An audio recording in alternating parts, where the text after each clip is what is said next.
കാര്യം പറയട്ടെ. ഈ ഒരു കാര്യം എനിക്ക് പ്രധാനമായിട്ടും പറയാനുള്ളത് ഇടതുപക്ഷക്കാരോടാണ്. അതായത് ഇനി വരാനിരിക്കുന്ന നിയമസഭാ തെരഞ്ഞെടുപ്പിൽ പ്രധാനമായും വോട്ടർമാരെ സ്വാധീനിക്കുക എന്ന് പറയുന്നത് അന്നേരം ഉണ്ടാകുന്ന രാഷ്ട്രീയ വിഷയങ്ങളും അതുപോലെ തന്നെ സ്ഥാനാർത്ഥികളുടെ വ്യക്തിത്വവുമാണ്.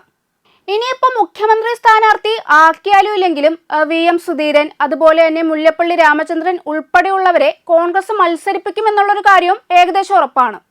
ഈ ഒരു സാഹചര്യത്തിൽ ഈ അവാർഡ് പടങ്ങളിലെ കഥാപാത്രങ്ങളെയും അതുപോലെ തന്നെ ജനങ്ങൾക്ക് ധിക്കാരികളാണെന്ന് തോന്നുന്നവരെയും പിന്നെ ഈ ആരോപണ വിധേയരായിട്ടുള്ളവരെയും മത്സരിപ്പിക്കാതിരിക്കുന്നതാണ് ഇടതുപക്ഷത്തിന് നല്ലത്.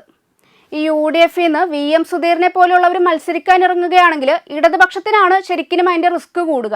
ഇപ്പോൾ VM സുധീരൻ വേഴ്സസ് പിണറായി വിജയൻ എന്നുള്ളൊരു പ്രചരണം വരുമ്പോഴത്തേക്കും അത് വോട്ടർമാരെ എങ്ങനെയാണ് സ്വാധീനിക്കുക എന്നുള്ള കാര്യം ഇടതുപക്ഷം ഇപ്പോഴേ ചിന്തിച്ചു തുടങ്ങിയാൽ അത് വളരെ നല്ലതായിരിക്കും.